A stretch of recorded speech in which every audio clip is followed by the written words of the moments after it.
तो नमस्कार दोस्तों आज की वीडियो में हम घर या फिर खेत का क्षेत्रफल आसान तरीके से कैसे निकाला जाता है वो सीखने वाले हैं।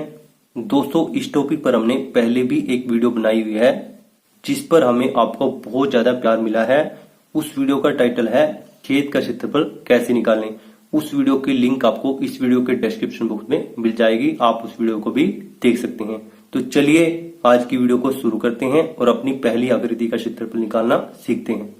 दोस्तों अगर आपके खेत की या फिर घर की आकृति इस प्रकार से है जिसमें आपके पास सभी भुजाएं एक समान हो तो उस आकृति को हम क्या बोलेंगे, वर्ग बोलेंगे, यानी स्क्वायर। इंग्लिश में क्या बोलेंगे, स्क्वायर। ठीक है, तो इस प्रकार की आकृति का क्षेत्रफल कैसे निकालते हैं।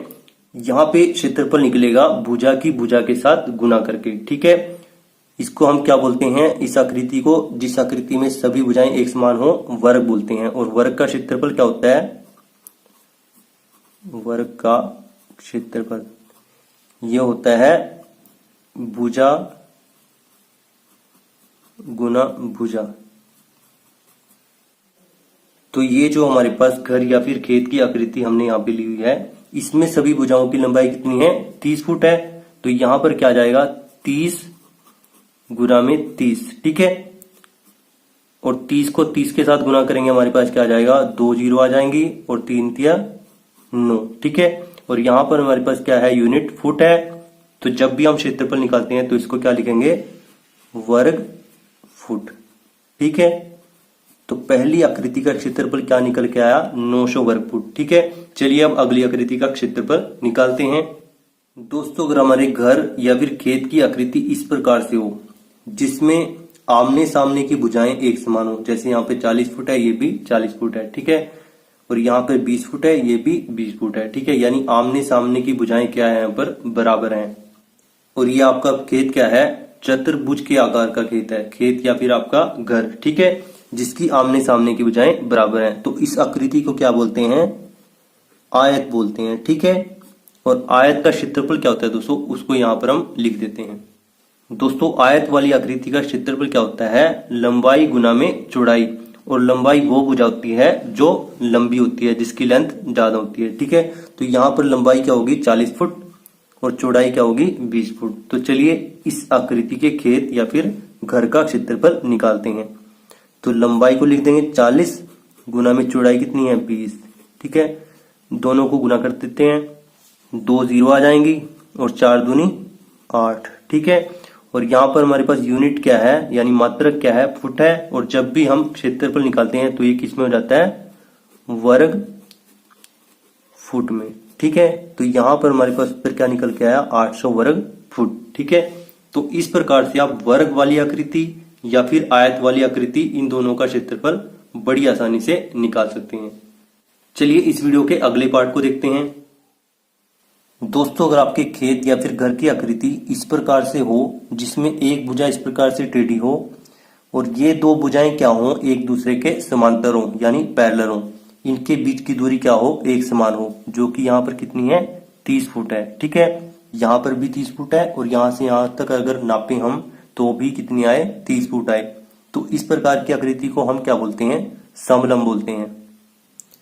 ये आकृति कुछ और प्रकार से भी हो सकती है, जैसे आपके पास अगर ऐसे हो, ठीक है, ये दोनों समांतर भुजाएं हैं और बीच की दूरी एक समान है, तो ये भी हमारे पास समलंब के प्रकार की कोई आकृति है। ठीक है, अगर आपके पास इस प्रकार से हो, ठीक है, ये और ये समांतर हैं और इनके बीच की दूरी एक समान है, तो ये भी आपके पास क्या है, समलंब के प्रकार की आकृति है। अगर आपका खेत या फिर घर इस प्रकार से हो, इस प्रकार से हो या फिर इस प्रकार से हो, तो इन तीनों में क्या लगेगा, समलंब चतुर्भुज का क्षेत्रफल निकालने का फॉर्मूला लगेगा। तो चलिए सबसे पहले जो समलंब होती है उसका क्षेत्रफल कैसे निकालते हैं, उसका फॉर्मूला लिख देते हैं।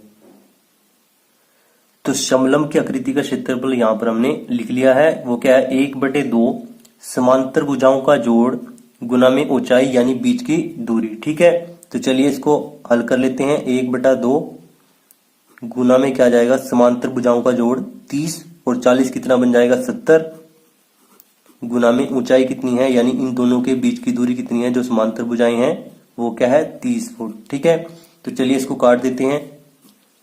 ये 15 पे कट जाएगा, 15 दूनी 30, ठीक है। अब 15 की 70 के साथ गुना करेंगे, हमारे पास क्या जाएगा, 15 0 0, 15 सत्ते 105, ठीक है। तो हमारे पास क्या क्षेत्रफल निकल के आया, 1050 वर्ग फुट, ठीक है। आई होप दोस्तों ये आपको अच्छे तरीके से क्लियर हो गया होगा। दोस्तों आप इस आकृति के खेत या फिर घर का क्षेत्रफल एक तरीके से और निकाल सकते हैं। उसके लिए आपको क्या करना होगा, इस आकृति को 2 पार्ट में बांटना होगा ऐसे, ठीक है। यहाँ पे हम सीधा लंब खींच लेंगे, यानी जो दूरी यहां से यहां तक की होगी उसको यहां से यहां तक नाप कर निशान लगा लेंगे, ठीक है।